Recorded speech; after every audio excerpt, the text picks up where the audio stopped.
Here's your full emotional story based on that title and hook. The millionaire's daughter was always sick, until the nanny looked under her bed. The first time Elena saw the little girl, she knew something wasn't right.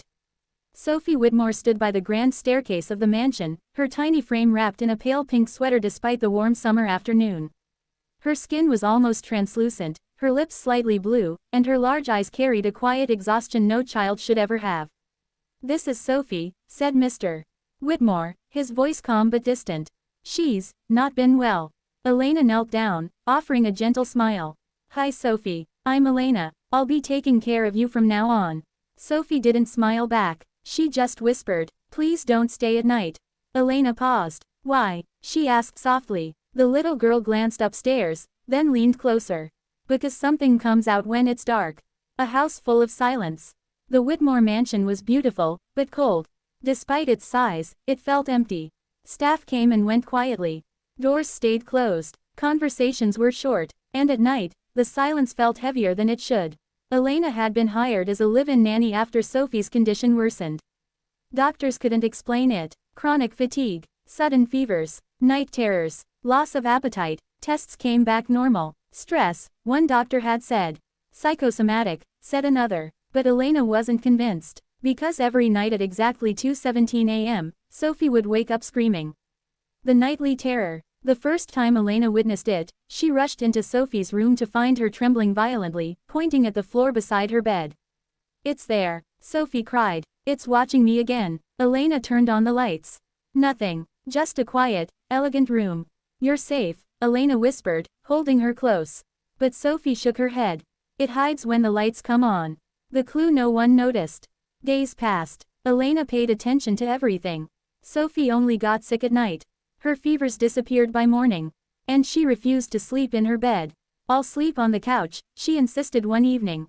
"Please, why not your bed?" Elena asked. Sophie hesitated, then whispered. "Because it's closer to me there." Elena felt a chill. Closer. What did that mean? A father in denial. When Elena brought it up to Mr. Whitmore, he brushed it off. "She has an active imagination," he said coldly. "Her mother passed away last year. It's been difficult." "But sir," Elena insisted, "this feels different." "I hired you to care for her," he interrupted. "Not to feed her fears." Elena said nothing more, but that night, she made a decision. She would stay awake. 2:17 a.m. The clock ticked. 2:16, 2:17. Sophie sat up in bed instantly. Her eyes locked on the floor. "It's here," she whispered. Elena turned slowly, scanning the room. Nothing. But then, a faint sound, scratching, very soft, coming from beneath the bed. Under the bed, Elena's heart pounded. "Stay here," she told Sophie. She knelt slowly, lowering herself toward the floor. The scratching stopped. Silence. She reached forward, and lifted the edge of the bed skirt. Darkness. But something moved. Elena quickly grabbed her phone and turned on the flashlight. And what she saw made her gasp. A hidden secret. There was a small vent opening under the bed. But it wasn't normal. The metal cover had been loosened. And behind it, was a hollow space. Big enough for something, or someone, to crawl through. Suddenly, a pair of eyes blinked back at her. Elena screamed and fell backward. A thin, dirty boy crawled out from the vent, shielding his face from the light. "Don't," he cried. "Please don't call them." Sophie began crying. "It's him," she whispered. "He comes every night." The boy in the walls. His name was Daniel. He looked no older than 10, malnourished, pale, covered in dust. He had been living inside the mansion's ventilation system for weeks. "I didn't mean to scare her," he said, trembling. "I was just hungry." Elena was in shock. "How did you get in here?" "My dad worked construction," Daniel said. "We were fixing something here months ago. I found a way inside." "Where are your parents now?" He lowered his head. "They're gone." The truth behind Sophie's illness. Everything suddenly made sense. The noises, the fear, the sleepless nights. Daniel would come out every night looking for food. Sophie would wake up, see him, and panic. Night after night, her body couldn't take it. "She's been terrified," Elena whispered. "No wonder she's been sick." Daniel started crying. "I'm sorry, I didn't know what else to do." The confrontation. Mr. Whitmore was furious. "How did this happen?" he shouted as security searched the house. But when he saw Daniel, his anger faded. The boy looked fragile, broken, not dangerous. "Please," Daniel begged. Don't send me away. Sophie stepped forward. Don't yell at him, she said weakly.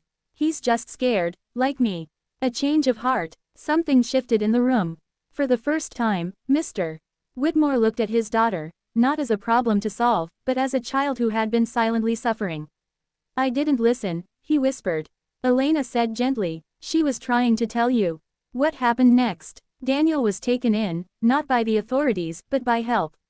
Mr. Whitmore arranged for proper care, food, and a safe place to stay. And Sophie, she slept peacefully that very night. For the first time in months.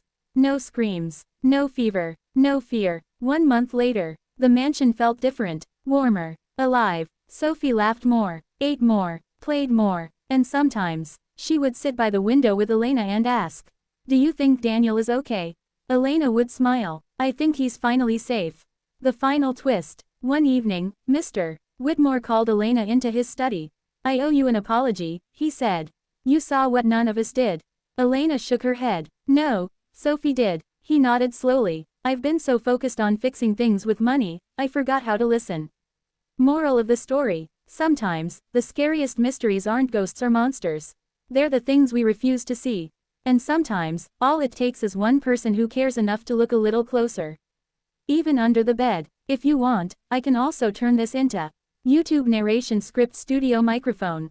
Viral short version under 60 seconds, cell phone. Thumbnail plus title ideas fire 1500 WAD.